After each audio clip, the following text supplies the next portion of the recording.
So on that note, Okay.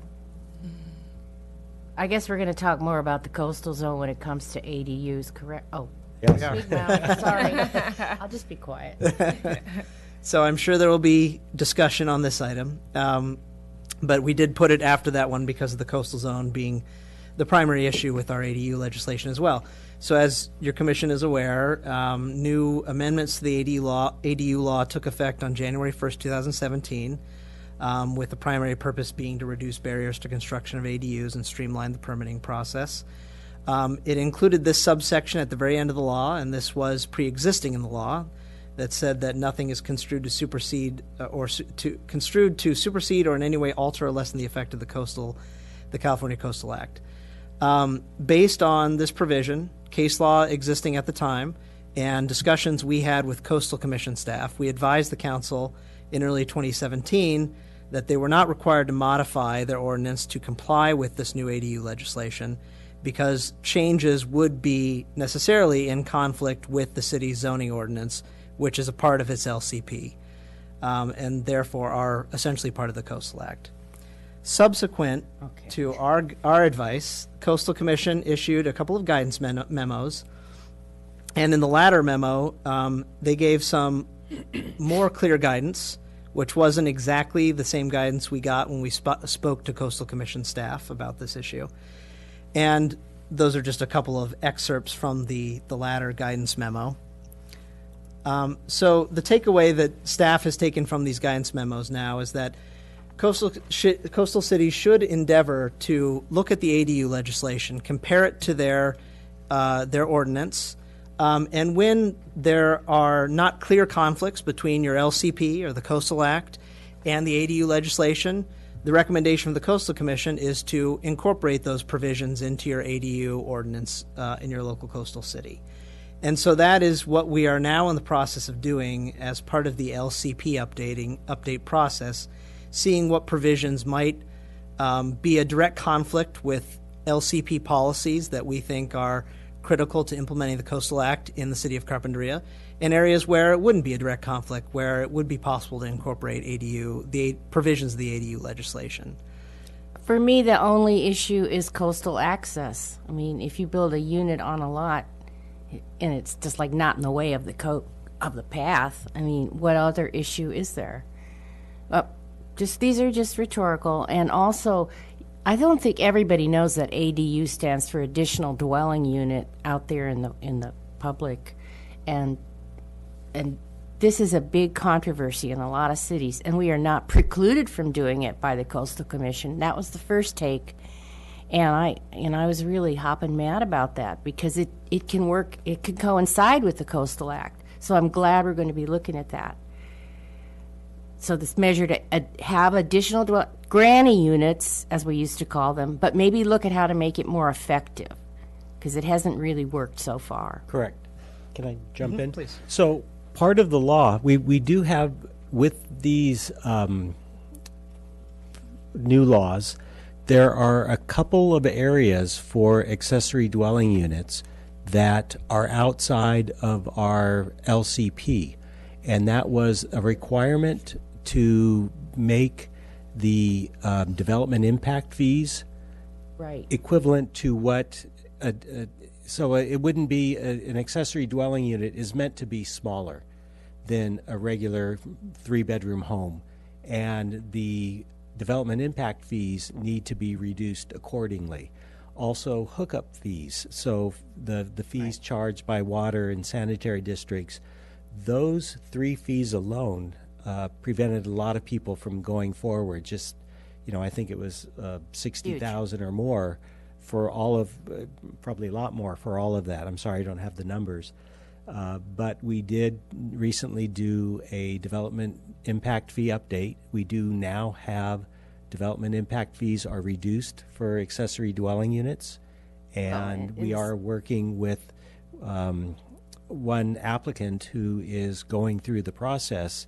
We're still working with the districts, the water and sanitary and fire district, to make sure that those laws are followed. But we in the planning department, we had a lot of people wanting to know when they can go ahead.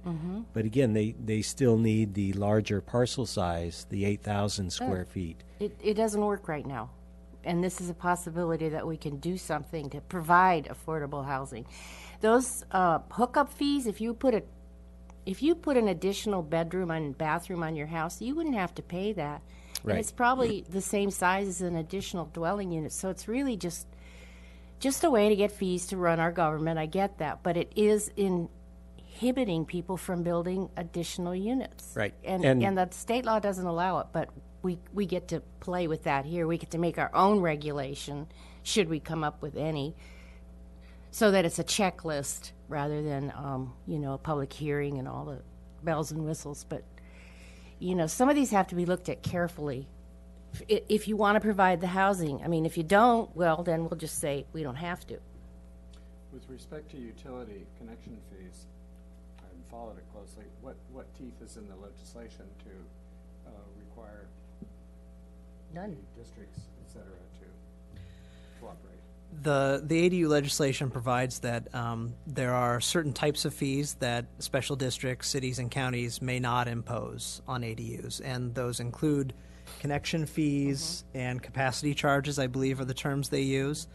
So for sewer and water district, that covers a lot of their fees. It obviously doesn't cover your straight sewer service charge, for example, but it will cover, as Steve was saying, some of these upfront fees that have proven to be barriers. And it's just a straight prohibition on imposing those fees. So they just lose that revenue. yeah. Can I ask essentially. a quick question also? So you talked about this review that's ongoing to identify areas where there might be a conflict with the local coastal program. I realize you haven't done this review, so you don't really know the answer, but hypothetically, what sorts of things might be deemed to be in conflict that would prevent us from applying the ADU changes? Some of the overarching policies that we have about Carpinteria being a small beach town, and I know we all have different values of what that means. If you have not seen it, when the ADU legislations came out, we presented, it was back in March of last year, March 27th, and we provided an update similar to this to the City Council and talked about what could change, what they could change, and I'll leave it at that. But parking and impacts to setbacks for neighbors, things like that were brought up at the dais. Thank you. Well, you can condition those things any way you want, really, but Right. Yes. since we are not subject to the ordinance which says you cannot charge these fees and you must do these things, then we can craft our own if we have the will. That is basically, to me, the Granny Flats ordinance that works for us, because we've made it so it doesn't work. Unless you can tell me we've built 50 of them or something. I don't know where those Granny Flats are, because we've pretty much prohibited them by our zoning law. Yeah, I believe we've got about 30 legal in the city right now. Really, that's good. And how Yes. many lots do we have that are available for that? 30? We have brought it up, and we will continue to bring it up if we need these additional units. Right now, we don't necessarily need them for our arena numbers, although it's great because HCD says these granny units will count towards your arena numbers, and I'm assuming outside the coastal zone in the county, they're going to be. I've seen ads already. Get a second unit and use this group to get second units in. There'll probably a high number outside the coastal zone to take advantage of that. But we're all in the coastal zone, so it wouldn't be here, you mean? Right. So not here, not in our backyard, but we'll put it over in Oxnard Right. and Well, Ventura and Santa yes. Barbara. The city is unique in that such a large area. The coastal zone is so far off the coast for the city of Carpinteria. Right. Most cities have a very small strip that is the coastal, so a jurisdiction, the portion outside the coastal zone is the lion's share of the available properties. Would the largest generator probably of potential for additional ADUs in the city be an increase or decrease of lot size from 8,000 to 7,000? Yes. Or would it be parking restrictions? Parking restrictions, most likely. Right, and there are some answers that we will, continue to float out there. Tandem parking is one of those, but we have had, we've had the Neighborhood Preservation Committee several years now back, talking about parking and the impacts of, we get parking as an issue that comes up a lot. Why don't we deal with it? Why don't we say a few things like, you have to park in your garage, or your car is more important than a human being, so let's give your car a roof, but not people. I mean, it irritates me that the car, and I know it'll make me a ton of enemies, just generates the dog. It wags the dog, and it just like, people need housing.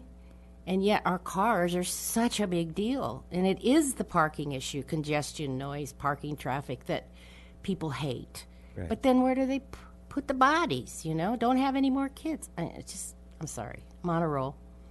I'm done. Quick comment, I guess, comment/question. So we've covered, really all of the significant impediments to the accessory dwelling unit that we've seen come up. The fees, the connection fees, the lot size restrictions, and the additional parking. So it seems like if I read the information from Coastal Commission correctly, that even though, Coastal Act sort of supersedes everything, it seems pretty clear that the direction is you're still required to implement all elements of the new law that are reasonable, that don't impact coastal resources. And so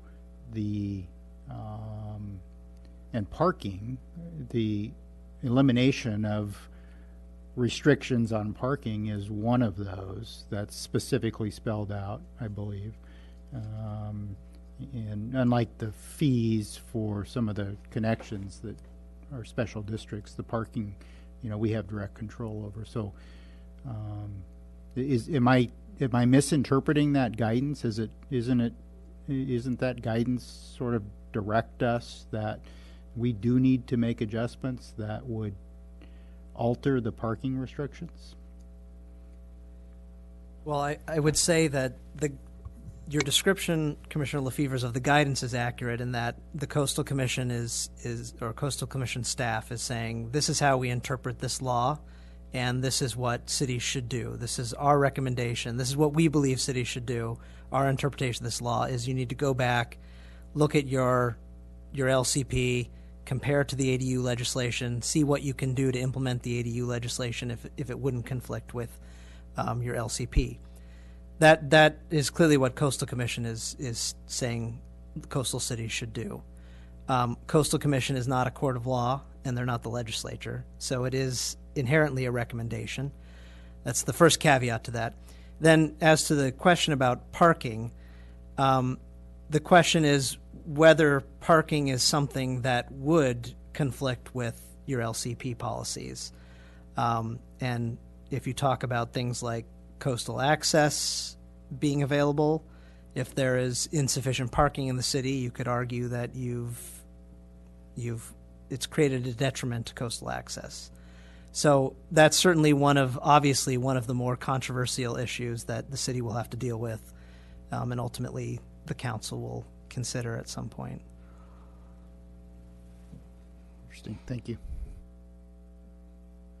And there are other conditions you can put on the ADUs, like owner occupied, and I don't even know how our granny flat rules are, but you can manipulate those to work for your city. Yes, we do have our own accessory dwelling unit portion of our ordinance, and it does require that the owner live in one of them. And of course, they're not to be sold separately. They're counted as 2 units, but for zoning and density, it's seen as one. It doesn't fly against the zoning of single-family residential. The fire department made this statement that this would help bring the illegal second units into compliance, and in doing that would identify themselves to the fire department, and then the fire department would be able to better safeguard the health and welfare of those residents and everybody else. So that's an upside for everybody in terms of making it workable. Correct. Also, in some cities, they use the fire areas as exemption areas. The ADU should not be allowed there because of the congestion during fires and the fire trucks trying to get up there. I don't know if that's a good argument or not, but it is an argument for exempting certain properties. And in other words, it's very creative, and your city can be very creative, and I don't think we should close any doors if we can get some housing here.